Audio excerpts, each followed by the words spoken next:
Hi అండి, నమస్తే అండి. Welcome back to my channel. అందరికీ పోలిపాడ్యం శుభాకాంక్షలు అండి.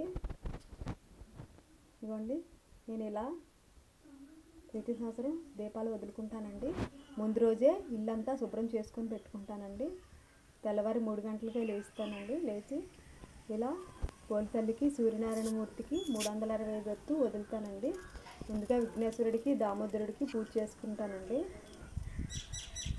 చేసుకొని అప్పుడు పోలి తల్లికి, సూర్యనారాయణ మూర్తికి ఇలా 365 ఒత్తు ముందే ఆవు నెయ్యిలో నానబెట్టి పెట్టుకుంటానండి. ఒత్తులు కట్టలో నానబెట్టి పెట్టుకొని చేసుకుంటానండి. ప్రతి సంవత్సరం మాకు ఊరిలోని ఏరు ఉండేదండి. ఏడు దగ్గరికి వెళ్ళిపోయేవారివి. ఈ సంవత్సరం రాత్రి అంతా వర్షం పడిందండి. వర్షం వల్ల బయటికి వెళ్ళలేదండి. ఇంట్లోనే ఇలా టబ్లో వదులుకోవాల్సి వచ్చిందండి ఈ సంవత్సరం. అది దానికి విపరీతమైన గాలి కూడా అండి. అసలు జ్యోతులు వెలిగించడానికి కూడా ఇబ్బంది అయిపోయిందండి. ఉదయం పోలితల్లికి ఇలాగ ముందు తెల్లవారే దీపాలు వదిలిన తర్వాత మళ్ళీ నైవేద్యం పెట్టుకుంటామండి.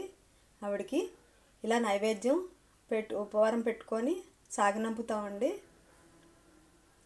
బూర్లు, పరమాన్నం, పులిహోర, తాంబూలంతో సమర్పించి తల్లికి, పోలి తల్లికి నివేదన చేస్తామండి.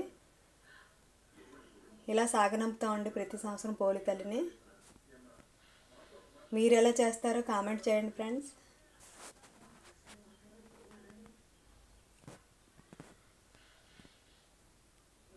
లైక్ చేయండి, సబ్స్క్రైబ్ చేయండి, సపోర్ట్ చేయండి నా ఛానల్.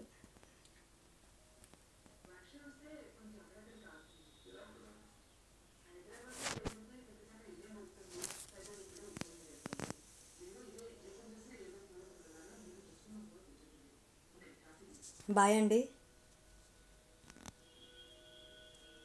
ఇంకోసారి పోలిపాడ్యం శుభాకాంక్షలు.